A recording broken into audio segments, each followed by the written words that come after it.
Hi, magandang araw po sa inyong lahat. Ngayon po ay magbibigay naman po tayo ng second reading of the day today. Kamusta po kayong lahat? I hope kayo po ay nasa mabuting kalagayan, no? Napanood nyo na po ba ang ating first reading of the day today? I hope na napanood nyo na po at pwede na kayong manood ng second reading of the day. Ayan. Balasahin muna po natin.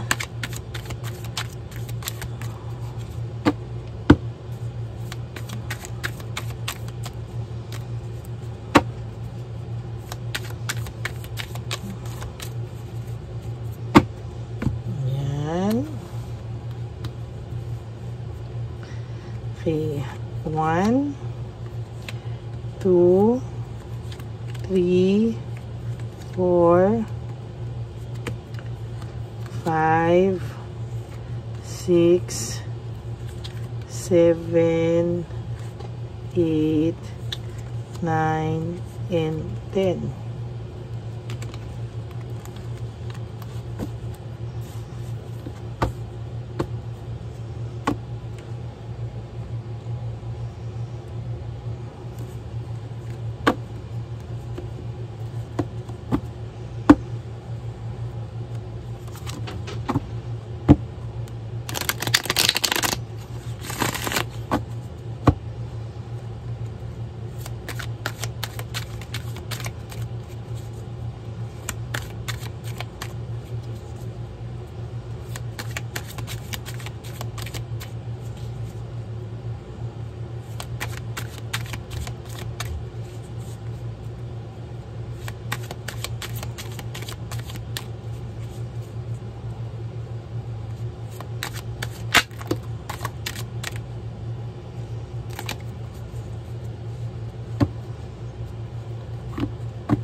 Okay, bunot na po tayo ng 10. Huwag niyo po skip to.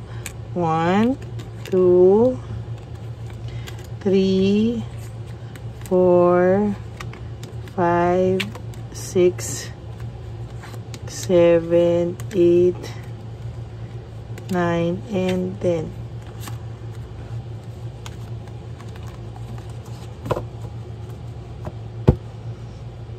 Okay.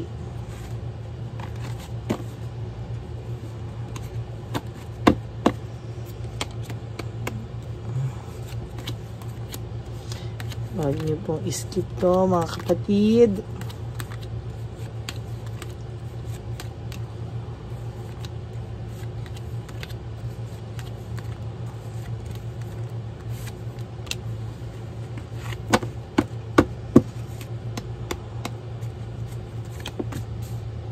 Addiction, ano? Materialism. Playfulness, no? Ito pong taong to, ang person nyo po, somehow ay naglaro lang talaga, no? Na-miss niya po yung feeling na nagdadalaga or nagbibinata siya, no? Na-miss niya po yung feeling na ganyan, kaya po talagang hindi niya po talaga naiwasan ang matukso. Sa totoo lang po, itong taong to ay somehow talaga pong natukso siya sa mga bagay-bagay, talaga pong nawala po siya sa sarili niya, and talaga pong sasabihin ko sa iyo na itong taong to talaga ay talaga pong siya po ay nagkaroon po ng matinding ano talaga, no? Matinding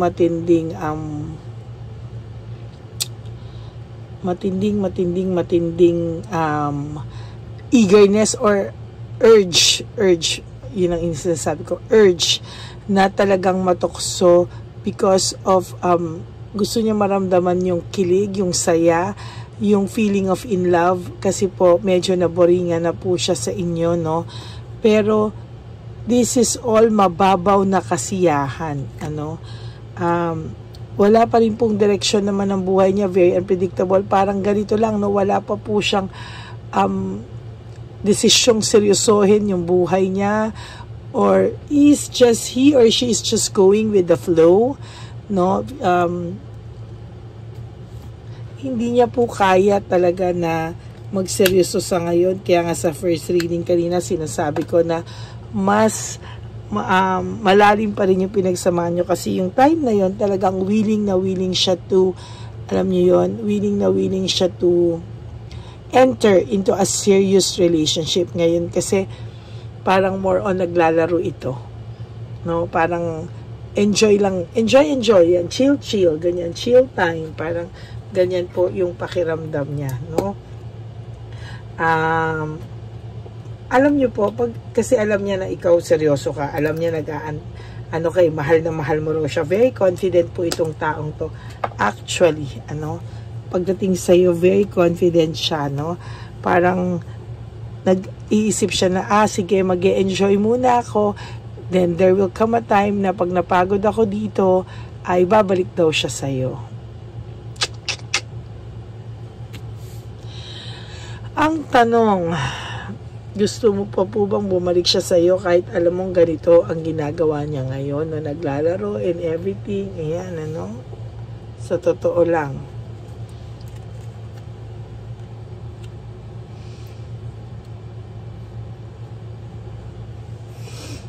Alam mo po, pag ito ay nagseryoso ulit, tapos nakita niyang may iba ka ng mahal, o may iba nang nagbibigay sa inyo ng atensyon, pag-aalaga, pagmamahal, ikakalukmok niya po yun. Talagang hindi niya po matatanggap na magkakaroon ka ng iba. Hindi po niya kakayanin na magkaroon ka ng iba, or hindi niya po kakayanin na malaman na magkakaroon ka ng iba, no? Pag nagkaroon ka po ng iba, I tell you, ikakalugmok niya po ito. Ayan hindi niya talaga kakayanin. Masyado siyang confident sa ngayon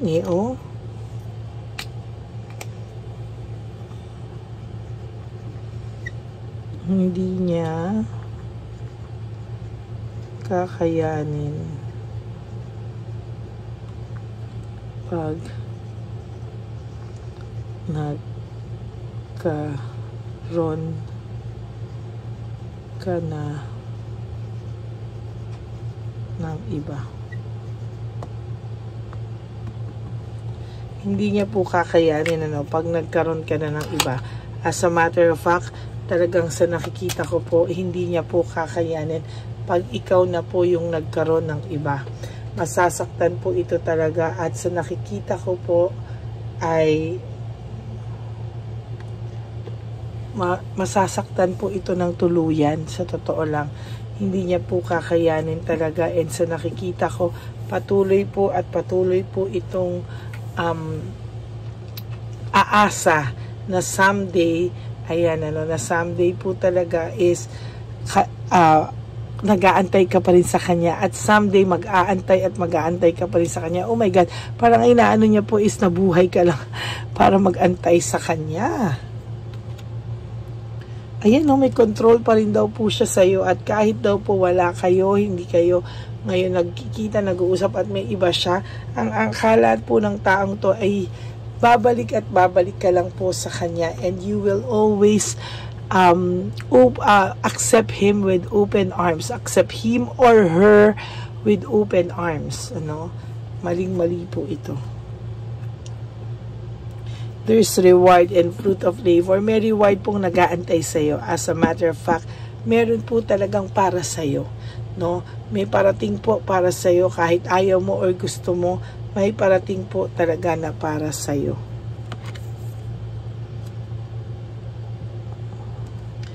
Ayun, no?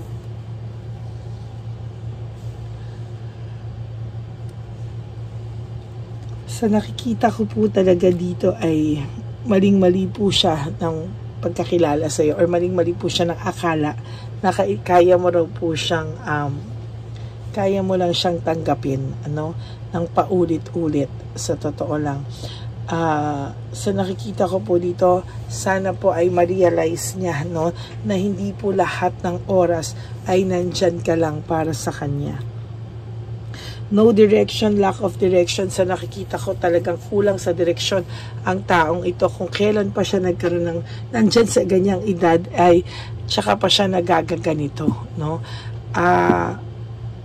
Sinayang niya po yung samahang meron kayo. At lalo niya pong mararamdaman yan kapag dumating po ang iba para sa'yo. Or alam mo po, silosin mo lang to, hindi niya nakakayanin eh. No? Mag-post ka lang po sa Facebook na meron kang kahawak o ka-holding hands. Nako, issue na po sa kanya yan. Talagang magpa-panic attack po ito, sinasabi ko. I-public mo po, no? Mag-post ka po ng picture, no? Talaga. Pero wag po yung sa may mga asawa dyan, baka ma-demanda kayo. Yung sa hindi niyo po asawa, mga jowa lang po, ganyan. Dissatisfaction, lack of inner joy. Itong taong to, wala siyang satisfaction ngayon. And wala siyang inner joy sa ngayon, ano.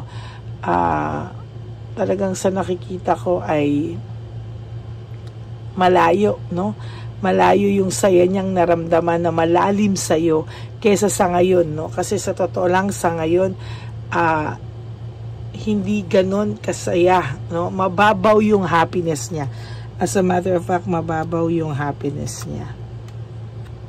Meron siyang group conflict na kinakaharap ngayon or may nagkakagulo sila na talagang alam mo yung buhol-buhol na, no? Kulang na lang tawagin nila si Dr. Kwak-Kwak para ayusin yung pagkabuhol-buhol ng relasyon nila.